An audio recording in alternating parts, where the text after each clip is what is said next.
So I'm not gonna lie, this video is gonna be much more of like a summary slash part 2 to this video right here. But I personally believe that there's gonna be this huge misunderstanding between gaming companies and what the gaming community thinks. And to a certain degree, I do understand the whole backlash that devs are trying to do because they're getting their feelings hurt for us pretty much describing their games as shit, because they are. And I do kind of get it, this idea that like, yo, here I am, an artist, taking all my artistic liberties to make something that hopefully you will enjoy, and, you know, that's why they're getting up in their feelings and shit, because here we are saying that we don't like it. And I think this guy says it the best. That of any chef in history, he was never one to get comfortable in his progression, constantly pushing the boundaries for what was possible as a chef. Though Mirko would eventually come to a realization. At the pinnacle of culinary success, he was miserable, and in 1999, he would shock the culinary world by retiring and giving back all 3 of his stars. His reasoning was simple. And this little thought came to my head, and that thought was, Marco, you're being judged by people who have less knowledge than you. So what's it all worth? What have I worked all these years for? He didn't want to become a prisoner of his own career, nor could he simply hire someone to run it for him, since he saw that as a scam. By his logic, if the chef didn't have a hand in cooking, it wasn't his food. There were also other aspects of his life he wanted to focus on. The life of a chef is incredibly time-consuming, and Marco felt his pursuit of culinary success was creating a lapse of fulfillment in the areas he felt mattered most. I'd leave home early morning, and my 2 sons are sleeping. I'd come home every night, and they're sleeping. 6 days a week. The only time I really saw them was on a Sunday, or their mother would bring them to say hello to me for a cup of coffee just before lunch service. The stars also stopped him from expressing himself creatively. He was so occupied with keeping them that he couldn't explore his passion on his own terms. He was confined to a routine, and he couldn't take risks. As a result, cooking became boring to him. Now, those of you who do not know who this guy is, this fellow here is Marco Pierre White, and he is someone who I feel like artistically understood the kind of pressure that you are always under when being critiqued by people who you want them to like your product, despite the fact that his area of expertise was in cooking. But for some reason that always stuck with me. I'm always being judged by people who know less than I do. So in that sense, I really do understand this whole backlash towards critics. However, I am not a critic. I am a fan. And guess what? Your critics are also your biggest fans. And again, majority of my complaints are going towards the AAA developers, these legendary studios, these legendary companies who have, unfortunately, for the past 10 years, have become streamlined with their work. You know, they give us just enough content to keep us busy, but not distracted. And again, these are coming from studios that have been around for like 20 plus years, that are now very much content with giving us a very lazy product. You know, say what you will about Asmongold, but he was fucking right in this sense of like, yo, there is no statistical way for you to be sucking so much dick when it comes to creating games for the masses. Especially when, statistically, these companies literally have everything they need going for them. They have the money, the manpower, and are even given the fucking time. But every time Jason Schreier comes out with an expose on these fucks, you eventually realize everything points to the same fucking people. The leaders. Yeah, every one of them, over and over and over again. It's obvious that certain niggas either need to be fired or need to be reevaluated. Especially when every game is costing like $100 million plus every fucking time. So it's like, oh, that's $100 million down the fucking drain. And you know, when your consumer finally get their fucking hands on it, they either do this ritual and praying and hoping that it isn't broken, or at the very least, it doesn't suck. And you want to know what sucks? It sounds like a good idea, right? Fire the leaders, until you realize in business, it's very much this thing of you always attract like-minded people, which means these leaders are just going to be replaced with people who are equally incompetent.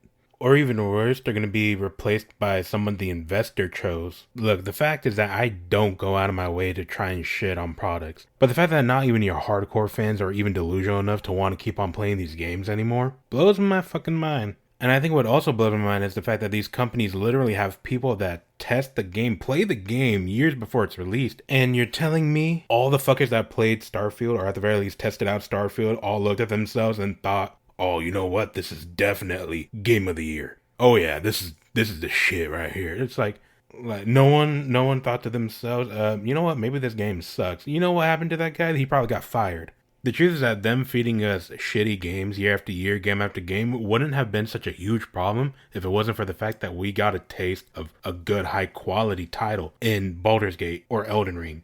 And the fact that gamers eventually got a taste of what a real game should be, and we're like, yo, more of this. And these companies are like being shaken to the core, like, oh my god, what do we do? This is what they want. I don't know why, but it also makes me laugh that someone was like, oh my god, I know what to do. Fuck you, gamers. You don't know what you want. Look, I'm all for the artistes trying to defend their bullshit, but at the same time, subliminally, that almost lets me know that, oh, you guys are just incapable of creating a good, high-quality product. But until I'm proven wrong, I am not going to shut up, because at the end of the day, I'm the consumer and I am the one that needs to be satisfied with the product that you decide to give to me. But you do need to understand that these are faithful customers of yours that are now becoming very frustrated with you, and you keep scratching your heads wondering why they're complaining. Like, how could this be? We gave them Starfield, we gave them COD and Battlefield number 100. What the fuck is going on? You stopped giving us quality. And we keep telling you, you stop giving us quality. You don't listen. And then you keep making the same shit. You tunnel vision fucks. You no longer make quality titles, which is why we started to take our business elsewhere, which is why we start looking towards the indie companies, AA studios, Japanese studios. You know, we don't want to hate your games, but you're not giving us a reason to like them. And this is going to be a message to gamers. Please, if you keep on supporting games you know in your fucking heart is garbage, guess what they're going to keep on feeding you? Now back to the gaming devs. Look, if you really enjoy and love making games that I think you do, grow a backbone, get creative again, get risky, start pushing boundaries again. Because if you're going to do nothing out of fear of losing your job, then you're never going to succeed at anything, and you don't love video games the way that I do. So in all honesty, I really wanted to go back to Marco Pierre White, even if it's just for a little bit, because he brought up some things about cooking that I realized is very comparable to shit like sports, movies, and just being a creative person in general, which is that the moment you start winning accolades, and for him it was winning 3 Michelin stars, he started to realize that at a certain point it became less about showing your creativity and more about protecting and defending your accomplishments. And he talks about everything becoming systematic. And I'm not gonna lie, it was a little weird when you consider the fact that here he is, one of the greatest chefs who ever lived. You know, he trained Gordon Ramsay, and here he is talking about like, yo, at a certain point, because of all my accolades, all of my accomplishments, the fact that now it no longer became about me being creative, now just became about me continuing to give people just what they ordered. It's just me no longer creating new stuff. It's about me steamrolling the same old product, but at a consistently equal quality. Which had me thinking of games like Call of Duty, Pokemon, Battlefield. You know, I think sports games and shooters kind of have it the worst, honestly. And even though there's one dude in some like completely different area of expertise can literally say something, and I could draw the parallels to why video games have been recently feeling boring. It's like, damn, that shit's tough.